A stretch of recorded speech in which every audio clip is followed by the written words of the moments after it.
Assalamualaikum warahmatullahi wabarakatuh. Kita akan melanjutkan pelajaran kita mengenai sistem indera.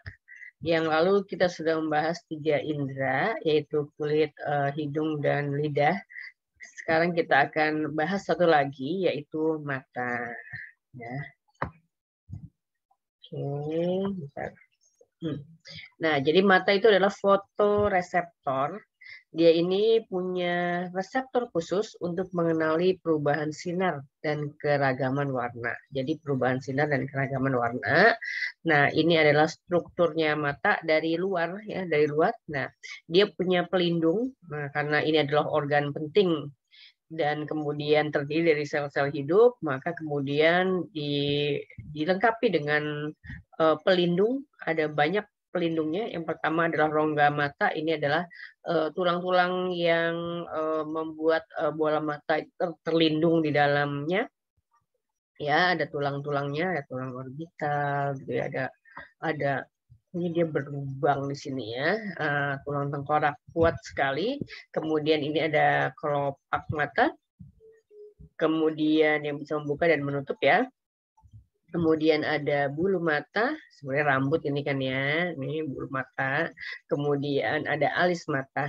Nah, jadi kalau ada keringat dari dahi mengalir, maka tidak langsung ke mata. Jadi dia berhenti dulu di sini, gitu ya. Kalau ada debu yang kemudian bersembus bersama angin, maka kemudian nih ada bulu mata yang kemudian melindungi bola mata. Kelopak mata juga bisa melindungi dengan cara menutup, ya, menutup mata. Nah, jadi banyak yang harus dihindari supaya tidak menempel di bawah mata, gitu ya. Biasanya adalah berupa debu atau keringat-keringat yang garamnya banyak, gitu ya. Begitu kayak air laut itu juga kan garamnya banyak. Nah, itu terasa perih di bola mata. Nah, jadi si bola mata ini strukturnya itu semuanya selnya hidup, maka harus selalu basah. Maka ketika kelopak mata itu menutup, dia juga membawa air mata yang baru. Jadi ini dibasahi terus oleh air mata. Nah, itu adalah di bagian luar. Kemudian bola matanya itu sendiri, ini adalah bagian utama dari mata kita. Nah, ini lapisan pelindungnya ada 3 ya, dari luar ke dalam. Kita bahas dulu yang paling luar, lapisan terluar kita sebut dengan sklera. Ini berupa jaringan ikat kuat untuk mempertahankan kekakuan bola mata. Jadi kan si bola matanya itu sendiri terdiri dari jaringan-jaringan lunak ya. Nah, di antara jaringan-jaringan lunak itu, sklera adalah jaringan ikat yang paling kuat. Nah, di sebelah luar ya. Jadi kalau mau diukur itu bola mata sebenarnya sebesar apa? Kira-kira sebesar bola pingpong gitu ya. Yang kelihatan di depan ya cuma segini, tapi ini sebenarnya adalah bola ya bentuknya ya. Oke. Nah, jadi sklera ini merupakan jaringan ikat yang kuat. Nah, warnanya putih. Kalau putih pasti tidak tembus cahaya ya. Kecuali bagian depan dia berubah menjadi transparan, kemudian membentuk kornea. Jadi warna yang putih ini sampai ke belakang ya. Kalau dia bola, berarti dari depan ke seluruh permukaannya ya. Kecuali di bagian depan dia menjadi transparan. Nah, ini adalah kornea. Nah, jadi kornea itu adalah bagian dari sklera ya, bagian dari sklera kornea, tapi dia tidak putih ya. Nah, kornea itu dia transparan, maka cahaya masuknya melalui kornea ini ya untuk menuju ke sebelah bagian dalamnya, maka dia melewati kornea ini. Jadi cahaya masuk sini menuju bagian mata sebelah dalamnya lagi. Itu sklera. Di dalam sklera juga ada konjungtiva. Ini adalah epitel membran mukosa yang menutupi permukaan sklera. Jadi di permukaan sklera itu ada epitelnya. Nah, epitel ini orang menyebutnya lapisan sklera. Tapi lapisan konjungtiva. Lapisan konjungtiva ini tidak menutupi kornea. Jadi kornea tetap bening ya. Nah, konjungtiva ini peka terhadap iritasi. Jadi dia juga bisa misalnya terserang mikroorganisme patogen, maka dia bisa radang. Kalau dia radang, maka disebut penyakitnya adalah peradangannya adalah konjungtivitis atau orang ada yang menyebutnya pink eye ya, jadi kemerah-merahan matanya ya karena pembuluh darahnya melebar. Nah, jadi di konjungtiva itu ada pembuluh darah, ada saraf, maka kalau kena sesuatu dia udah terasanya nyeri, sakit gitu ya. Nah, konjungtiva ini juga terus dibasahi oleh cairan yang membantu mempertahankan supaya bola mata tetap lembab. Nah, cairan ini diproduksi oleh kelenjar lakrimal atau kelenjar air mata. Di gambar yang tadi ada ya. Nah, ini kelenjar lakrimal. Nah, di atasnya kelopak mata atas, di bawah alis. Nah, ini kelenjar lakrimal, dia punya saluran-saluran. Nah, jadi ini ada salurannya. Nah, kelenjar ini memproduksi cairan ya yang disebut dengan air mata, kemudian dialirkan kemudian untuk membasahi bola mata. Nah, kemudian kalau dia udah membasahi bola mata, dia pasti akan bercampur dengan ini nih kotoran ya, debu segala macam gitu ya. Maka kemudian dia harus dibuang sebenarnya ya. Jadi ada saluran lagi nih. Nah, ini ada juga kantong air mata di sini. Nah, kantong air mata ini kemudian mengalir ke rongga hidung. Ya, maka kalau misalnya menangis, maka produksi air matanya jadi banyak sekali dan kemudian terbuang juga ke rongga hidung. Sehingga rongga hidung menjadi lebih berair. Jadi kalau nangis pasti ingusan, ya kan? Ya. Nah, lagi. Nah, jadi ini kalau iritasi dia akan mengalami peradangan namanya konjungtivitis, ya pembuluh darahnya melebar, makanya matanya kemerah-merahan atau tadi disebut dengan pink eye gitu ya. Nah, si kelenjar air mata itu mengandung cairannya kan banyak ya. Pastinya ada air, terus ada garam karena asin ya rasanya ya. Sedikit antiseptik gitu ya, ada imunoglobulin A-nya gitu ya. Ada macam-macam nih sistem pertahanan tubuh dari lapis 1 sampai lapis 3 ada di sini. Kemudian ada lendirnya, tadi ada lizozim segala ya. Ada lendirnya, karena ada mukusnya juga di situ ya. Nah, itu campurannya ini bisa melindungi mata dari serangan mikroorganisme patogen ya. Jadi dia bisa bunuh karena di sini ada sistem pertahanan lapis 1, lapis 3 gitu juga ada gitu ya. Nah, sehingga kemudian bisa juga dia itu tadi bercampur dengan kuman, bercampur dengan debu gitu ya, membentuk struktur yang warnanya lebih terang, jadi keputih-putihan kayak lendir gitu ya. Nah, orang ada di sudut-sudut mata gitu ya, itu yang secara periodik harus kita buang juga gitu ya. Nah, ini ada lendirnya, jadi dia juga bisa sebagai pelumas juga karena permukaan bola mata itu harus selalu basah ya, karena selnya hidup semuanya. Lapisan kedua di bawahnya sklera adalah koroid. Jadi kalau kita mau lihat gambarnya, ya, ini tadi ada sklera, kemudian koroid ini yang warna coklat ya. Koroid ini yang kedua, lapisan kedua yang warna coklat. Nah, itu koroid, kita lihat nih. Ini sebelah depannya jadi apa dia gitu ya. Nah, jadi koroid ini warnanya coklat sampai hitam, gunanya mencegah refleksi cahaya supaya tidak memantul ya.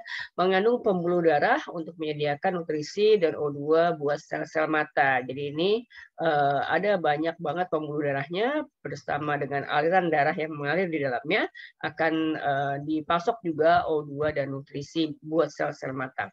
Kemudian koroid ini di sebelah depan akan membentuk iris. Sebelah depan akan membentuk iris. Ini iris. Ini iris ya. Ini iris. Kemudian yang sebelah atas ya, ini iris juga. Tapi ini kan pandangan dari samping. Jadi ini 2 dimensi, enggak 3 dimensi. Kalau 3 dimensinya kelihatan gitu ya. Kalau dari depan, bukan 3 dimensi. Dari depan terlihat iris tuh ini, yang warnanya coklat muda di sini. Nih, ini yang bulat nih. Nah, itu iris. Nah, itu iris ya. Nah, itu iris. Kalau dari samping kan kelihatan atas bawahnya doang karena 2 dimensi gambarnya ya. Nah, ini jadi iris nih lingkaran yang nih berwarna.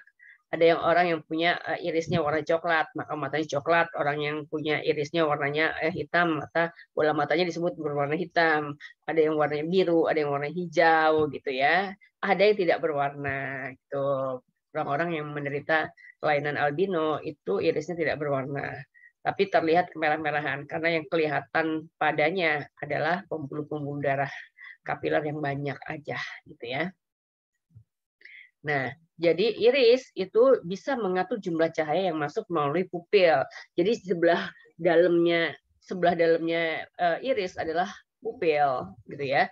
Jadi pupil itu, jadi kalau gimana gambarnya? Jadi kalau iris itu ada di, kan dia membentuk lingkaran tadi ya. Nah, dia dari banyak sisi gitu, kemudian di tengah ketemu gitu ya. Jadi ini kan gambar cuma atas sama bawah ya. Di tengah ketemu, nah tengahnya ketemu itu membentuk celah. Nah, celahnya itu namanya pupil, gitu ya. Walaupun si pupil ini pinggirannya itu juga ada ototnya juga. Jadi ada otot pupilnya juga. Tapi di sebelah luar-luarnya ini, di sebelah luar-luarnya ini adalah iris. Gitu ya. Nah, iris itu bisa memendek, bisa memanjang. Kalau dia memendek, berarti kan semuanya mundur dari tengah gitu ya. Dari semua sisi mundur dari tengah sehingga membentuk lubang pupil yang besar.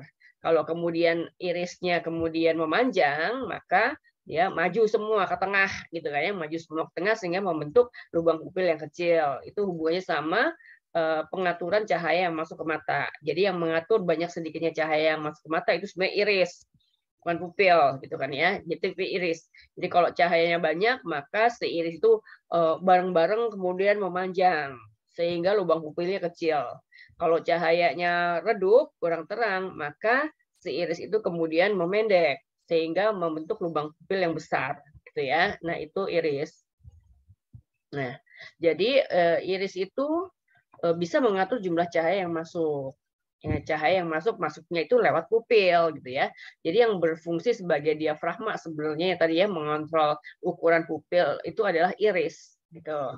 Jadi pupil tuh ngikutin iris. Kalau irisnya memendek ya dia jadi membesar lubangnya. Kalau pupilnya irisnya semuanya memanjang maka lubang pupilnya jadi kecil. Dan iris juga tadi membentuk warna pada mata. Nah, warna ini tidak bisa pilih-pilih ya karena warna ini diwariskan dari kedua orang tua. Jadi kadang kombinasi dari kedua warna bola mata orang tua atau kadang salah satu dari mereka yang mana yang lebih dominan warna bola matanya itu akan diwariskan ke anaknya gitu ya.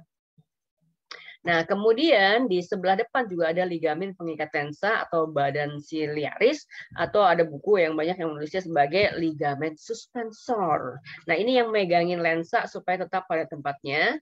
Nah, dia adalah otot. Kalau otot itu bisa kontraksi. Dia bisa memendek, bisa juga relaksasi yang ukurannya lebih panjang dari semula gitu ya.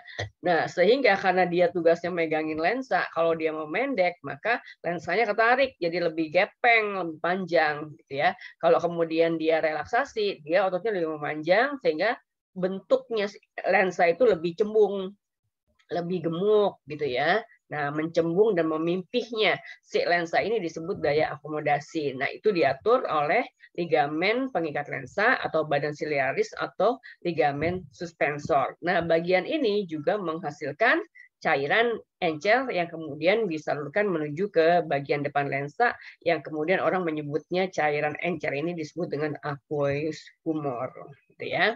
Nah, jadi ini dia nih. Nah, ini badan siliaris ya, ligamen suspensor atau badan siliaris. Nah, dia yang megangin lensa. Ini lensanya. Jadi kalau dia kontraksi, dia memendek, ini memendek juga, maka kemudian si lensanya ini menjadi lebih lonjong, lebih panjang. Ya, kalau dia relaksasi, dia lebih panjang ototnya, ini juga lebih panjang, maka bentuk lensanya lebih cembung gitu ya. Nah, itu ligamen suspensor. Kemudian ini adalah cairan yang di depan lensa, ini cairan yang lebih encer yang disebut dengan aqueous humor. Karena di belakang lensa juga ada cairan yang lebih kental, lebih jelly, ini disebut dengan vitreous humor gitu ya. Nah, lensa. Nah, ini bentuknya bisa berubah-ubah tergantung pada si kontraksi dan relaksasinya si ligamen suspensor tadi gitu ya. Bentuknya bisa diubah-ubah karena dia bertugas untuk memfokuskan bayangan yang menuju ke retina gitu ya. Jadi bayangannya kan juga akan lewat sini kan cahayanya lewat sini, sini, sini gitu kan ya. Kemudian harus dihantarkan sampai ke sini gitu ya. Nah, itu lapisan kedua. Nah, lapisan terdalamnya adalah retina. Nah, retina ini yang warna kuning di sini disebutnya. Di sini digambarkan warna kuning. Nah, ini retina. Sebelah paling dalam ya. Nah, jadi ada sklera, kemudian ada koroid, dan yang terakhir lapisan terdalam adalah retina. Nah, retina itu bagian penting banget ya. Bagian yang paling peka terhadap cahaya karena sel-sel fotoreseptornya adanya di retina. Kan dia indera, berarti kan ada reseptornya ya. Nah, mata itu namanya fotoreseptor. Nah, itu letaknya dia di retina, ya. Maka cahaya yang masuk itu harus nyampe ke retina, gitu ya. Kalau mau diinterpretasi masuk ke pusat penglihatan di otak, gitu ya, harus nyampe ke retina. Kalau nggak nyampe ke retina, ya tidak mencapai ambang, ya tidak diapa-apain, nggak dianggap tidak ada apa-apa, gitu ya.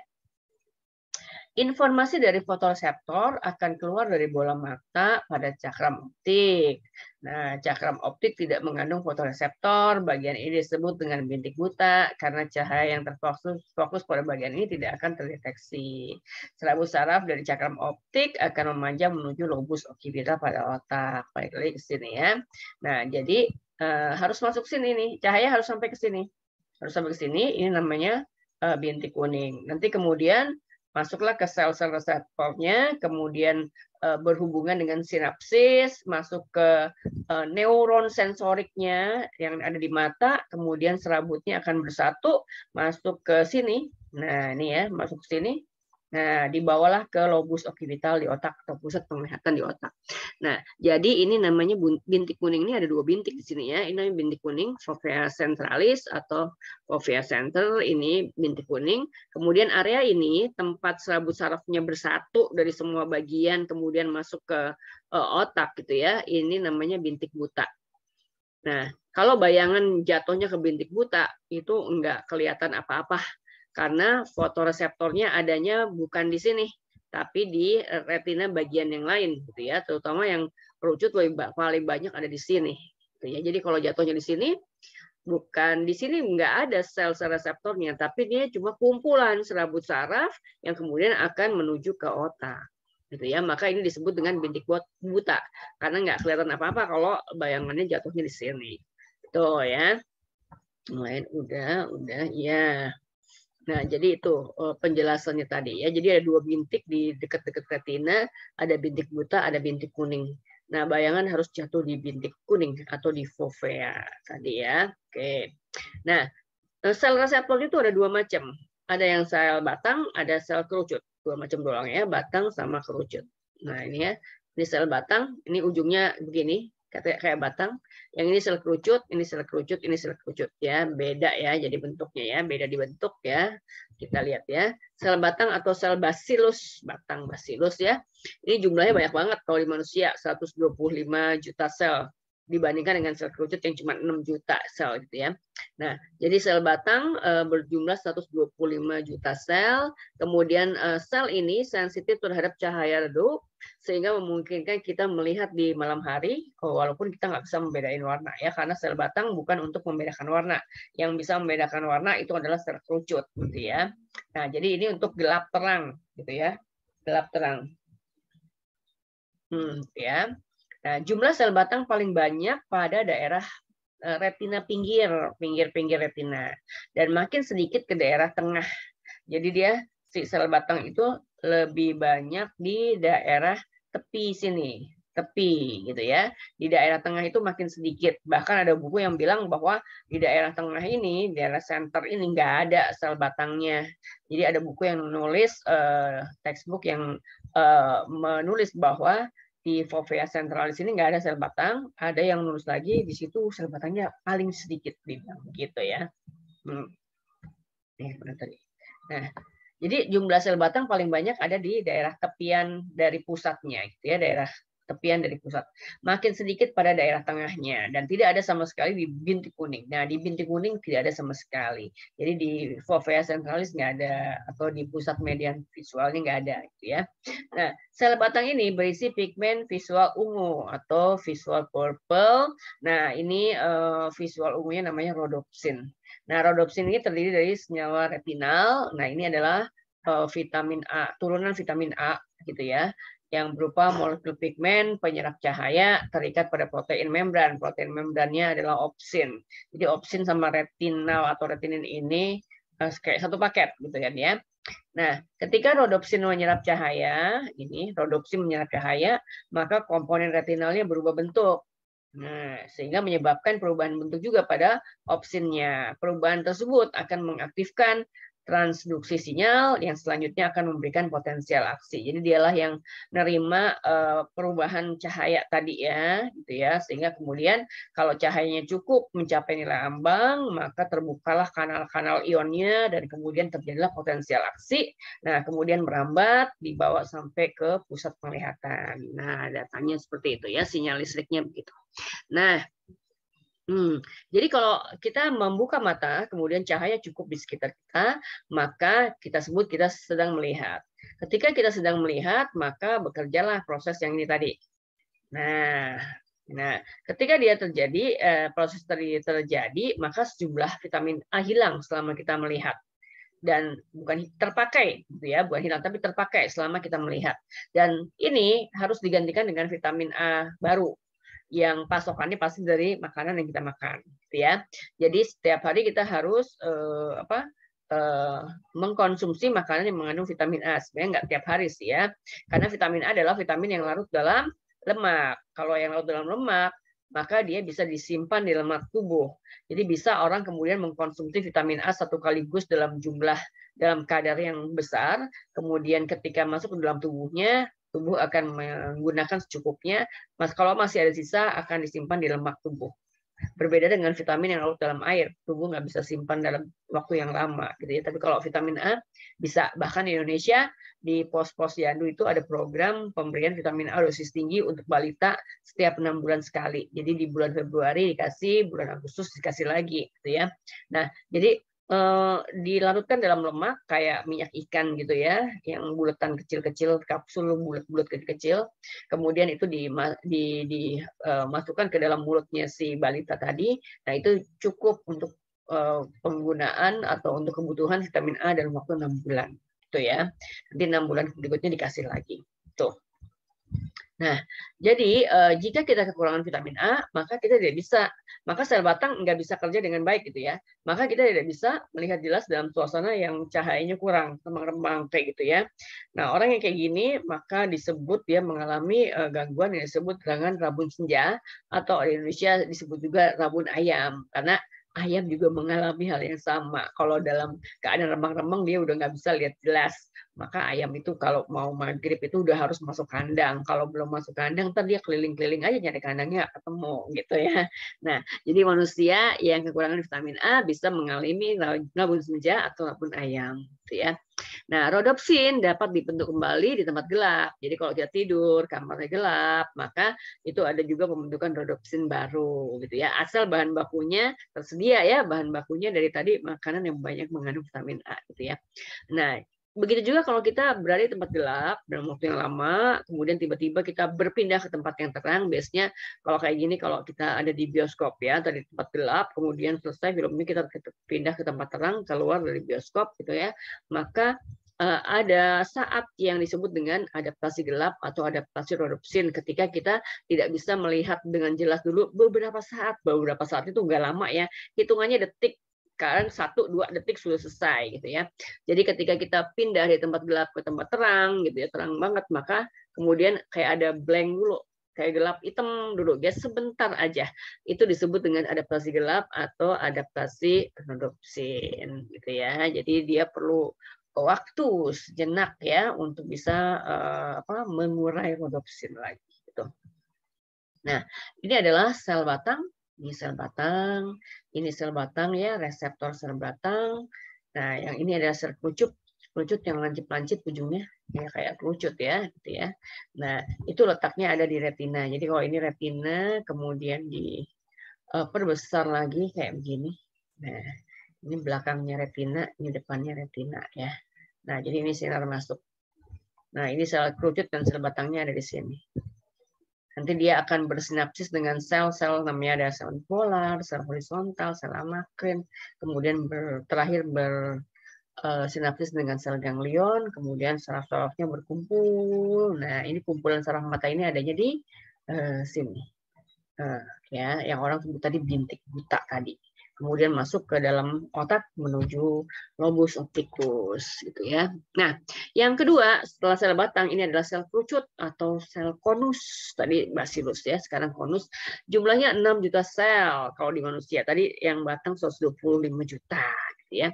Nah, ini sel kerucut ini butuh cahaya yang banyak untuk melakukan aktivitas dengan normal ya, dan dia bisa membedakan warna dan kemudian persepsi terinci ya. Jadi kalau tempatnya terang kita bisa mendeteksi dengan jelas ini benda warnanya apa gitu ya. Tadi kalau remang-remang sel kerucut nggak bisa kerja, sehingga yang kerja sel batang. Sel batang itu nggak bisa mempersepsi warna gitu kan ya. Nah jadi kalau di tempat gelap misalnya di bioskop gitu ya, kita nggak bisa tahu pasti apakah seseorang itu sedang memakai baju coklat tua kah, biru tua kah, abu-abu kah, atau kemudian hitam, atau mungkin merah tua juga nggak bisa gitu ya, karena kurang terang untuk sel kerucut tidak mencapai nilai ambangnya, sehingga kemudian dia tidak bisa mendeteksi warna dengan jelas gitu ya. Kalau suasananya terang, cukup terang, maka sel kerucut bisa bekerja dengan baik sehingga dia bisa mendeteksi warna dengan jelas gitu ya, bisa membedakan warna dengan jelas dan ada persepsi terinci. Kita tahu nih, kalau kita lihat benda, kita tahu kira-kira itu tebalnya kira-kira berapa senti. Jadi kita tahu kedalaman, 3 dimensinya kita tahu gitu ya. Sebelah kirinya, sebelah kanannya kita hampir tahu itu apa, kedalamannya apa. Jadi nggak flat gitu pandangannya, kayak bukan seperti melihat lukisan gitu ya, tapi kita tahu kedalaman benda-benda itu gitu ya. Itu persepsi terinci juga begitu ya. Nah, fovea centralis atau bintik kuning pada retina ini adalah tempat di mana sel kerucut paling padat ada di situ.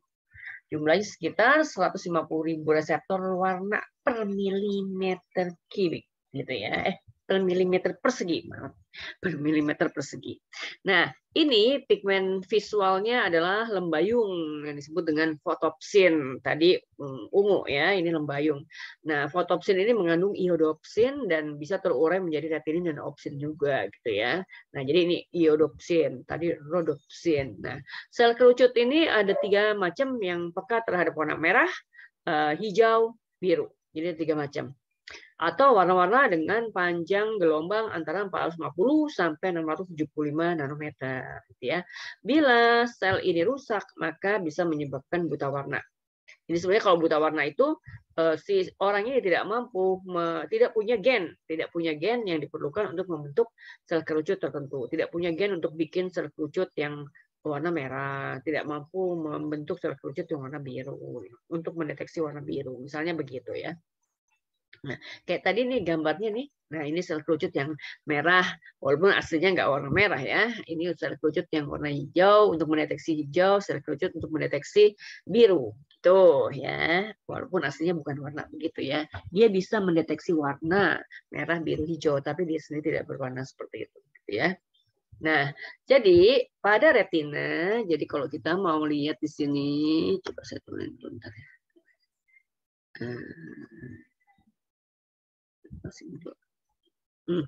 Nah, jadi ini ada benda di depan, kemudian dia menyala gitu ya. Maka cahaya akan masuk melewati bagian-bagian ini, kemudian sampailah di retina. Ini area ini diperbesar lagi. Jadi ini ada cahayanya nih, kuningnya yang terang. Kemudian sampailah di situ, gitu ya. Jadi organisasi retina ini adalah bagian-bagian yang sel-sel yang terdapat pada retina. Di bagian belakang ini ada yang disebut dengan epitelium berpigmen. Epitel berpigmen. Nah, ini tempat kayak bermuaranya sel batang dan sel kerucut. Kemudian ada sel batang, sel kerucut, sel batang, sel batang, sel kerucut, sel batang, sel kerucut, dan seterusnya. Kita lihat aja ujungnya bentuknya kayak apa, ya. Nah, kemudian ini adalah badan selnya. Ini badan sel, badan sel, badan sel. Nah, kemudian ini bersinapsis dengan, gitu ya, bersinapsis dengan. Nah, akson sel batang dan sel kerucut bersinapsis dengan, ini namanya neuron bipolar nih. Nih, ini 2 kutub nih ya. Ini yang warna salam-salam ini. Ini adalah sel bipolar. Ini neuron ya, sel bipolar. Nah, ini bersinapsis di sini. Nah, gitu ya. Kemudian dia akan bersinapsis dengan sel ganglion. Ini sel ganglion. Nah, di sini ada sinapsis lagi. Nah, itu disebut dengan jalur vertikal. Ini jalur vertikal tadi ya, jalur vertikal yang saya sebutkan. Ini jalur vertikal. Nah, jalur vertikal. Terus ada lagi jalur lateral. Ini jalur lateral nih. Nah, jadi si sel reseptor ini juga bersinapsis dengan si sel yang namanya sel horizontal. Ya. Nah, ini sel horizontal yang biru. Nah, kemudian sama-sama dia bersinapsis juga. Jadi dia si sel reseptor itu bersinapsis dengan dua macam neuron ya. Ada sel horizontal sama sel bipolar. Nah, kemudian di sini juga ada nih yang apa namanya jalur lateral lagi. Ini adalah amakrin yang hijau, sel amakrin. Nah, jadi si neuron bipolar gini ya, sel batan dan sel kerucut bersinapsis dengan neuron bipolar. Kemudian bersinapsis dengan sel ganglion, itu adalah jalur vertikal. Kemudian ada sel horizontal dan sel amakrinnya ini membantu juga mengintegrasi informasi lewat jalurnya yang jalur lateral ya. Kemudian semuanya ini bersatu. Nah, setelah ganglion ya bersatu ini serabut sarafnya ya. Serabut saraf optiknya bersatu di bintik buta. Jadi bersatu di sini. Neuron optiknya bersatu di bintik buta, kemudian akan menuju otak. Otak yang bagian apa? Lobus opticus, gitu ya. Mata kanan akan menuju lobus opticus kiri, mata kiri akan menuju lobus opticus kanan, gitu ya. Nah, kemudian akson sel-sel ganglion membentuk saraf optik yang menghantarkan sensasi dari mata ke otak. Saraf optik dari kedua mata bertemu pada kiasma optik di dekat korteks cerebrum. Jadi ini ada mata kanan, ini mata kiri. Karena dia bersilang ya, ini ke lobus opticus kanan, ke lobus opticus kiri gitu ya. Maka di sini bersilang ada tempat apa namanya pertemuannya ini namanya kiasma optik. Kiasma optik tempat dia bersilang gitu ya. Nah, jadi kalau kita lihat nih, ini ada benda warna merah, ini ada benda warna biru gitu ya. Yang merah ini tepat di depannya mata kanan, yang biru tepat di depannya mata kiri. Maka ini adalah arahnya gambar yang diterima oleh mata kanan, tapi mata kiri juga menerima. Jadi mata kiri juga lihat gitu kan ya. Nah, ini yang merah, coba kita lihat jalurnya ke kiri. Nah, ini juga kan dia ini mata kiri juga terima yang merah. Ini juga langsung ke kiri. Ke lobus optikal kiri gitu ya, yang kecil ini. Ini yang biru juga yang dilihat oleh mata kiri. Nah, ini jalurnya ke sini. Tapi mata kanan juga lihat. Nah, juga dia jalurnya langsung ke kanan juga. Gitu ya. Kemudian diinterpretasi di lobus optikus. Lobus optikus kan agak di belakang sini gitu ya. Nah, sensasi visual dari medan visual bagian kiri dihantarkan ke sisi kanan otak dan sebaliknya. Nah, jumlah sel batan dan sel kerucut pada retina ini berhubungan dengan apakah makhluk ini bisa lebih banyak melakukan aktivitasnya apakah di siang hari atau di malam hari, gitu ya. Misalnya ada burung hantu, dia aktifnya di malam hari di keadaan cahaya remang-remang, maka dia lebih banyak punya sel batang, misalnya ya. Nokturnal ya, hewan-hewan nokturnal. Hewan-hewan diurnal yang aktif di siang hari, dia lebih banyak punya sel kerucut dibandingkan dengan hewan-hewan yang lain ya, sehingga dia bisa melihat dengan lebih jelas, lebih terinci pada keadaan terang benderang. Itu ya, itu diurnal. Nah, kemudian ada rongga-rongga yang mengisi yang berada di dalam bola mata gitu ya, rongga yang mengisi bola mata. Jadi kalau di sini ini ada rongga, ini depannya juga ada rongga. Ada yang biru nih, ada yang merah bata, itu coklat ya. Nah, itu berisi cairan. Yang kemudian cairan itu dibedakan menjadi dua macam. Ada yang cairan di depan lensa yang tadi warna biru ya, itu lebih encer, itu aqueous humor. Kemudian cairan yang di belakang lensa ini disebut vitreous humor, ini lebih kental, dia mirip jelly. Nah, gunanya cairan-cairan itu adalah menjaga supaya bola mata tetap bulat gitu ya, karena dia kan tersusun dari jaringan lunak. Jadi kalau dalamnya isinya itu kemudian cukup gitu ya, maka keadaan lapisan-lapisan yang membuat bola mata itu bulat itu tetap dia kencang, turgor gitu ya. Nah, jadi fungsinya cairan itu adalah membantu memfokuskan cahaya pada retina karena dia bertindak juga sebagai lensa cair. Jadi dia kan tembus gitu kan ya. Nah, kemudian menjaga lensa agar selalu dalam bentuk yang benar dengan menjaga tekanan. Jadi jumlahnya itu membuat cairan itu membuat tekanan ke dindingnya bola mata. Nah, tekanan itu disebut dengan tekanan intraokuler. Nah, sekaligus juga cairan itu memberi nutrisi pada sel-sel mata, gitu ya. Nah, ada orang yang mengalami gangguan pada produksi cairan-cairan ini. Jadi kalau terjadi ketidakseimbangan produksi, kemudian atau terjadi penyumbatan saluran cairan yang menyebabkan peningkatan tekanan intraokuler, jadi cairannya banyak banget di dalam, jadi kencang banget ya, dia menekan dinding bola mata, maka terjadilah juga peningkatan tekanan intraokuler. Nah, jadi turbo banget ya, kencang banget. Nah, orang yang menderita kelainan ini biasanya dia menderita penyakit yang namanya glaukoma.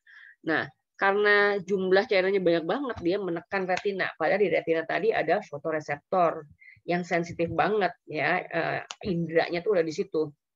Nah, itu bisa merusak si area retina tadi sehingga kemudian orangnya nggak bisa lihat lagi atau disebut orangnya mengalami kebutaan gitu ya. Nah, biasanya orang-orang yang sakit diabetes mellitus sudah parah itu juga terancam kena glaukoma, maka dia mesti kurangin dulu ya kadar gula darahnya mesti turunin gitu ya.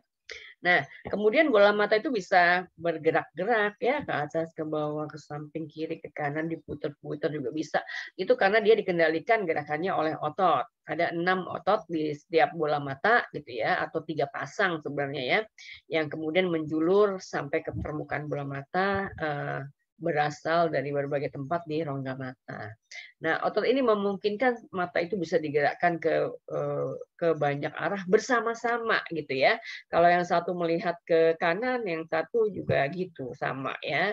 Nah, kalau yang satu ke atas, yang satu juga. Jadi dia kompak ya, gerakannya itu kompak. Nah, itu dikerjakan oleh otot-otot mata.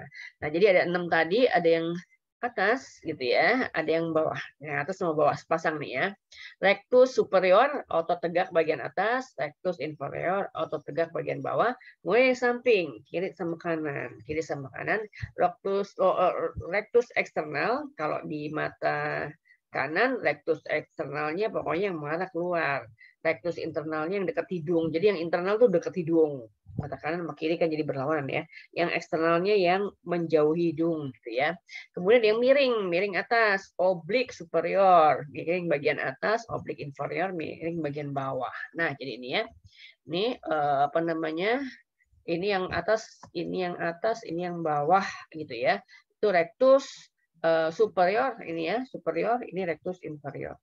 Nah, kalau hidungnya di sini, ini adalah rectus internal, ini rectus eksternal. Nah, ini oblik bagian, ini oblik ya. Oblik ya. Ini oblik nih. Ini oblik bagian atas, ini oblik bagian bawah. Gitu ya. Tuh di sini dari samping. Ini adalah rectus eksternal karena hidungnya di sini ya. Yang sebelah sana di sebaliknya adalah rectus internal. Kemudian ini adalah rectus superior yang atas. Ini adalah rectus inferior. Ini adalah oblik inferior karena miring bawah. Ini oblik superior miring atas. Mana sih? Yang ini ya. Oh, nah ini kan ada bagian yang di sini disebut namanya troklea, ligamen sling gitu ya, otot belok nih. Nah, jadi kalau otot ini ada yang kemudian putus gitu ya, nah otot ini putus, maka gerakan bola mata hampir tidak bisa dikendalikan ya. Salah satu dari 6 ini otot kemudian mengalami gangguan, maka kemudian gerakan bola mata itu bisa jadi tidak kompak lagi antara kiri dan kanan ya. Nah, ini adalah cara kerja mata. Sinar yang masuk dalam bentuk rangkaian gelombang akan mengalami 5 kali pembiasan. Yang pertama dibiaskan di konjungtiva, mungkin sebelah luar ya. Kemudian lewatin kornea. Nah, di sini terjadi pembiasan terbesar, ngelewatin aqueous humor, ngelewatin pupil, ngelewatin lensa. Nah, ini lensa akan memfokuskan gambarnya, melewati cairan yang di belakang lensa, vitreous humor, sampailah dia di fovea atau di bintik kuning. Gitu ya. Nah, kemudian kalau di bintik kuning, kemudian akan kalau dia mencapai nilai ambang, maka dia akan membuka gerbang-gerbang ion dan kemudian terjadilah potensial aksi. Nah, kemudian dilanjutkanlah sinyal listriknya itu ngelewatin sinapsis, tadi ada bipolar, kemudian ada ganglion, ada makrin gitu ya, ada sel horizontal. Nah, kemudian sampailah dia ke bintik buta, dilanjutkan masuk ke lobus opticus gitu ya. Jika mata istirahat, maka benda jauh berada dalam fokus. Apa itu mata istirahat? Kalau kita kayak lagi ngelamun, bengong, gitu kan matanya melek gitu ya. Itu sebenarnya yang jauh banget itu kelihatan lebih jelas dibandingkan yang dekat gitu ya. Nah, kalau kita sedang normal, ya matanya sedang bekerja, ya objek yang jauh itu dilihat dengan bentuk lensa yang pipih. Jadi yang pipih yang tipis, yang panjang, berarti itu ligamen suspensornya dia kontraksi, ini panjang. Atau biasanya kalau ada benda jauh, kita otomatis kayak membuat mata kita terbuka lebih lebar ya. Kalau objeknya dekat, apalagi dekat banget, maka kita memicingkan mata kita sehingga kemudian lensanya itu lebih pendek, lebih tebal, lebih bulat gitu ya. Gambar yang ditangkap oleh retina itu dalam keadaan terbalik, nyata dan diperkecil. Maka kemudian data nyata terbalik dan diperkecil itu sampailah ke lobus optikus dua-dua, kemudian diinterpretasi datanya, kemudian dibalikkan, kemudian dibuat ukurannya seperti semula sehingga kita melihat benda dengan ukuran sesungguhnya, gitu ya. Nah, jadi itu hasil interpretasi yang dilakukan oleh lobus occipital. Jadi gambaran benda yang sesungguhnya. Nah, ini juga perlu belajar ketika seorang anak baru lahir pada keadaan bayi baru lahir gitu ya, maka dia bisa belum pintar melakukan ini ya, otaknya masih belajar gitu ya, sehingga kalau bayi kita berada di depannya kadang dia nggak tahu gitu ya, maksudnya sebenarnya bukan yang nggak tahu karena memang belum bisa menginterpretasi data dengan benar gitu ya. Orang bilang yo ntar kalau udah 2 bulan baru bisa lihat gitu, sebenarnya orang-orang tua tuh bilang begitu.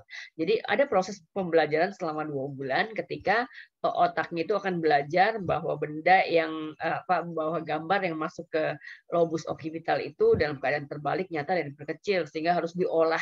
Nah, cara mengolahnya sampai kemudian paham ini benda sesungguhnya itu bentuknya kayak apa, itu diperlukan waktu 2 bulan. Jadi ketika itu setelah 2 bulan itu maka berhadapan, ibunya berhadapan kemudian senyum gitu, dia bisa senyum gitu ya, dia udah bisa menanggapi apa yang dia lihat. Sebelumnya ada proses belajar yang panjang ya, sehingga kemudian antara data yang masuk dari mata dan kemudian kerja lobus occipitalnya itu berjalan makin lama makin baik gitu ya.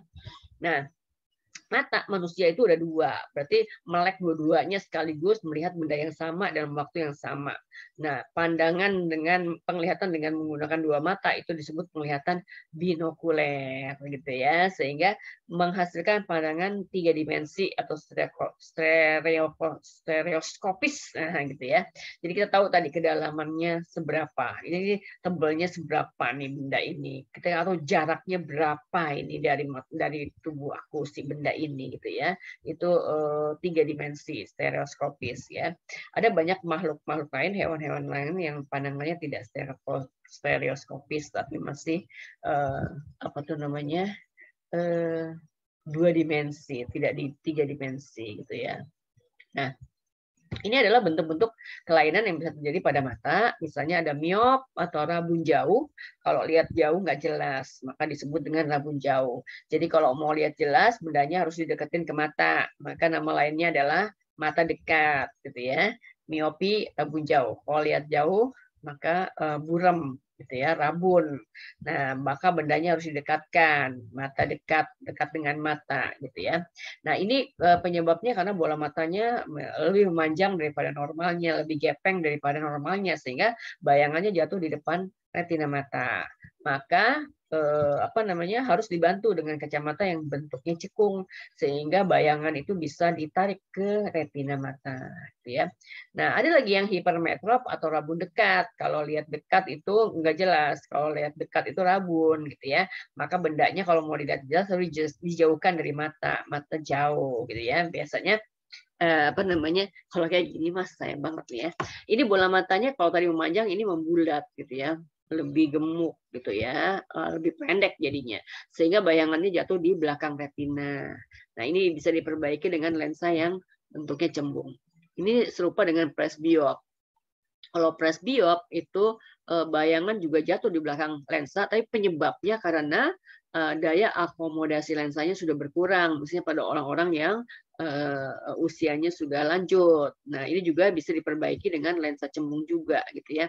Jadi kalau hipermetrop itu tidak memandang usia gitu ya, disebabkan karena bola matanya bentuknya lebih bulat dibandingkan normalnya. Kalau presbiop dia itu penyebabnya karena daya akomodasi lensanya sudah tidak sempurna lagi, sehingga juga bayangan jatuh di belakang retina gitu ya. Seperti orang-orang tua kayak saya gini, presbiop, oh ini lensanya cembung plus berapa, oh 2,5 plusnya gitu ya. Jadi saya tidak lagi bisa melihat di benda-benda yang dekat kalau tanpa kacamata karena akan terlihat buram gitu ya, tidak jelas gitu ya. Kemudian ada lagi kelainan disebut dengan astigmatisme atau silindris. Ini adalah cacat mata. Kalau cacat mata itu berarti dari lahir gitu ya. Ini karena bentuk permukaan kornea atau lensanya tidak rata sehingga cahaya tidak bisa difokuskan ke satu titik. Nah, jadi secara teori itu yang namanya astigmatisme itu nggak bisa disembuhkan. Nah, nggak bisa disembuhkan. Atau misalnya ada koreksi di operasi, koreksi bentuk permukaan lensa atau korneanya mungkin sekarang udah bisa ya, tapi ini udah dari lahir begitu ya. Nah, jadi ini adalah yang miopi, ini jatuhnya di depan ya, maka dia harus dimundurin pakai lensa cukung. Nah, ini adalah yang hipermetrop atau presbiop tadi juga sama, jatuhnya di belakang lensa. Ini diperbaiki dengan lensa cembung. Nah, ini adalah yang tadi astigmatisme, bisa karena korneanya nggak rata. Nah, sehingga kemudian jatuhnya di sini, nah, lensanya juga lensa silinder ya. Nah, atau bentuknya begini nih, korneanya. Nah, jadi penglihatannya jadi seperti ini. Nah, gitu. Nah, gitu ya. Jadi katanya banyak titik-titiknya atau gimana gitu ya. Nah, ini kan cacat mata ya, bisa menjadi buruk, lebih buruk kah? Mungkin bisa ya, tapi maksudnya kalau silindris itu biasanya nggak nambah ya, kalau minus tuh nambah, plus tuh nambah gitu ya, karena dia emang cacat dari lahir gitu. Nah, kemudian ada katarak, biasanya terdapat pada orang tua ya, pengapuran pada lensa atau pada kornea, jadi nggak jelas ya, banyak diderita oleh orang-orang yang usianya di atas 50 tahun, tapi bisa dikoreksi ya dengan operasi ringan ya, di puskesmas aja bisa, bahkan biasanya puskesmas punya mobil keliling, nah itu biasanya ada operasi katarak gratis buat orang-orang yang menderita katarak, orang-orang tua ya. Di hemeralopi rabun senja ini ada tiga kelainan yang berhubungan ya, hemeralopi rabun senja, seroftalmi, kemudian keratomalasi. Jadi ini bentuk kelainan apa namanya, orang kemudian berangsur-angsur penglihatannya berkurang gitu ya kalau tidak ditangani, tidak diatasi dengan baik. Hemeralopi adalah rabun senja yang tadi saya sudah jelaskan karena kekurangan vitamin A. Jadi nggak bisa lihat jelas kalau cahayanya kurang gitu ya. Nah, jadi pembentukan rodopsin ini terhambat karena kekurangan vitamin A. Nah, tidak bisa melihat dengan jelas dalam cahaya remang-remang. Nah, jadi kalau kayak gini dia kan harus dikasih konsumsi vitamin A yang banyak. Gitu ya. Kalau kemudian tidak diatasi, ini hemeralopinya tidak diatasi dengan konsumsi vitamin A yang banyak, maka kemudian dia bisa berlanjut lebih parah lagi, penyakitnya namanya seroftalmi. Jadi ini adalah bentuk lanjut dari hemeralopi yang tidak diobati, gitu ya. Jadi sekarang korneanya jadi kering, korneanya keruh, korneanya bersisik, ada bintik bitotnya atau bitot spot kayak hitam-hitam gitu ya. Nah, itu namanya seroftalmi. Kalau ini nggak diobatin juga, berlanjut lebih parah lagi, namanya keratomalasi. Ini bentuk lanjut dari seroftalmi yang tidak diobati. Nah, ini korneanya bisa rusak, kemudian bisa menimbulkan kebutaan. Jadi jangan remehkan vitamin A ya, kemudian masih ringan penyakitnya didiemin aja. Ini harus segera diatasi ya, gitu. Mata itu berharga banget ya. Ini ada kelainan lain yang disebut dengan mata juling atau strabismus. Nah, kalau normal kan kompak ya gerakan bola matanya ya, menghadap ke depan, dua-duanya menghadap ke depan, itu normal. Nah, kemudian bisa aja kemudian seperti ini. Ya, ini disebabkan oleh gangguan otot dan saraf mata gitu ya. Tadi ya misalnya ada ototnya ya, yang satu nih nggak mau kontraksi lagi gitu ya, sehingga kemudian jadi nggak kompak. Jadi gerakan kedua matanya tidak serasi atau memandang pada dua titik yang berbeda. Ya kan ya misalnya begini nih ya, ini esotropia. Ini mata normalnya yang ini, pandangan normalnya. Nah, ini yang mengalami esotropia. Jadi ini bergerak ke dalam, bergerak ke dalam. Nah, ini mata yang kiri ini melihat benda yang tidak sama dengan mata kanannya. Berarti ada gambar yang berbeda yang datang ke lobus opticus. Lobus opticus kanan dan kiri menerima gambar yang berbeda. Kemudian interpretasinya kan agak susah, gitu kan ya, karena ada dua gambar yang berbeda. Begitu begini ya, eksotropia ini yang satu lari ke sebelah luar ini yang normal ya. Hipotropia ini yang satu ke bawah, ini normalnya. Hipertropia yang satu ke atas. Nah ini normalnya begini, gitu ya. Nah itu kan sulit ya. Saya pernah juga sih ada orang anak sebenarnya ngobrol gitu ya, ketika dia orang sebut matanya juling gitu ya. Nah, dia bisa sih membuat matanya yang satu ini kemudian normal, normal, tapi itu memerlukan konsentrasi penuh dan itu membuat dia pusing, dia sebut gitu ya. Jadi kalau dia mau memaksa mata yang juling ini kemudian memandang apa namanya sesuatu yang sama dengan mata normalnya, itu bisa, tapi dia perlu konsentrasi tinggi gitu ya, dan kemudian itu nggak bisa lama-lama karena itu bikin dia pusing gitu ya. Nah, jadi ini kita juga nggak tahu ini ototnya kah atau sarafnya kah yang rusak, mesti diperiksa lebih jauh lagi gitu ya. Jadi kalau kita ngobrol sama orang yang seperti ini, maka kita harus kita kan kalau ngobrol harus bertatapan gitu kan ya. Nah, kita harus lihat dia itu matanya yang benar yang mana, yang memandang kita yang mana gitu ya. Maka kita fokus di matanya yang melihat kita aja gitu. Kalau nggak kita bingung, kok diajak ngomong lihat kemana gitu, padahal bukan seperti itu gitu ya. Nah, ini kelainan berikutnya yang disebut dengan buta warna. Buta warna. Nah, ini adalah penyakit keturunan. Kalau penyakit keturunan itu tidak bisa diobati dan tidak menular, gitu kan ya. Jadi ada tadi gangguan genetik ya, gangguan genetiknya. Nah, jadi buta warna itu ada buta warna yang disebut dengan buta warna dikromat, artinya 2. Sel kerucut yang normal 2, kan dia ada 3 ya sel kerucut ya, 3 tadi kan ya. Yang normal 2, yang rusak 1. Yang rusak 1 itu yang mana gitu ya. Kalau yang rusak 1 itu kemudian adalah yang gen bukan gen apa namanya, sel yang dalamnya ada gen untuk melihat warna merah, maka dia nggak bisa lihat warna merah. Itu gangguannya namanya protanopia. Kalau yang rusak yang hijau, maka dia nggak bisa lihat warna hijau. Namanya deuteranopia. Kalau yang rusak yang biru, maka dia nggak bisa lihat warna biru. Namanya tritanopia. Jadi ini adalah buta warna sebagian, gitu ya. Buta warna sebagian. Jadi kan dia nggak bisa lihat warna merah doang. Nah, jadi ini kan warna-warni ini normal ya. Nah, warna merahnya jadi begini. Ini bajunya warna merah jadi begini. Keabu-abuan nih, kalau nggak salah ya.